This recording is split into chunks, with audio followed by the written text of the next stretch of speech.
The Badlands, the Black Hills, Mount Mushmore. It's where you go to discover if you're really gay or not, right? Continuing our series, covering the most affordable LGBTQ plus friendly city in each state. Today, we're covering the state where David found out that he was gay. Well, South Dakota. I knew I was gay long before. Remember, we're coupling affordability and LGBTQ friendliness in every U.S. state. You're listening to Queer Money episode number 401. Let's see which is the winning city and runner-up for South Dakota. Now, on with the show. The mission of Queer Money is to financially empower the LGBTQ plus community. Join us in thanking Capital One for supporting that mission. Why do you keep calling it Mount Mushmore? Well, so folks, I did live in South Dakota, actually not too far from Mount Rushmore. It's kind of a running joke in people in that area because Mount Rushmore is such a tourist destination, especially the town of Keystone, which is right by Mount Rushmore, that we all would joke about the tourists, and we would call it Mount Mushmore because we're kind of making fun of the whole thing, especially the tourists, especially ones from Texas. Tourist bashing. Yeah, exactly. I never. So, but let's talk about what we're really here to talk about, and that is LGBTQ plus friendly and affordable cities in the state of South Dakota. Surprisingly, there are a couple that did really well when it came to our listings. Yeah, when you couple those two factors together, I'm surprised that we do have some great information to share. The runner-up for South Dakota is Vermillion, South Dakota. It comes in at number 2 for HRC's Municipal Equality Index at 77 out of 100, which is the same rating that we got for Laramie, Wyoming.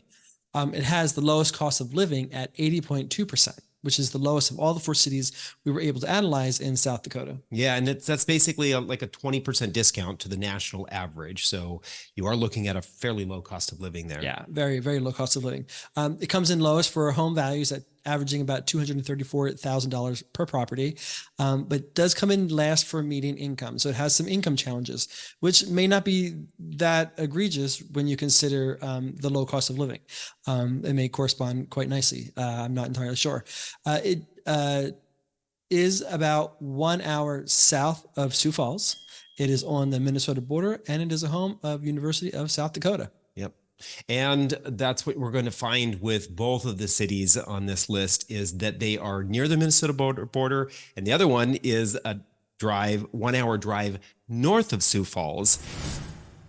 Tired of all the credit card offers you get from your current credit scoring app? Download CreditWise by Capital One today to avoid them.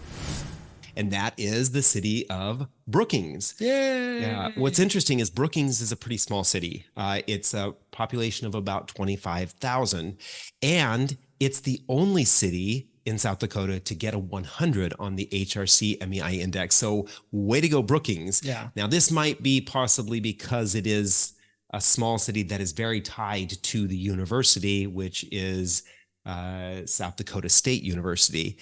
It is the second lowest cost of living of the 4 cities that we were able to look at in South Dakota, coming in at 84%. So slightly less of a discount on the national average. The home values are around $257,000, making it number 3, but rent affordability was number 1, coming in at $1,100 for your average 2-bedroom apartment. So it had a lot of good things going for it. A lot of the cost of living is lower, the rent affordability is lower. And so in general, couple that with the MEI index score of 100, and Brookings has got it going on. Pretty appealing. And so if you like a smaller community of people to live with, that might be a great place to go.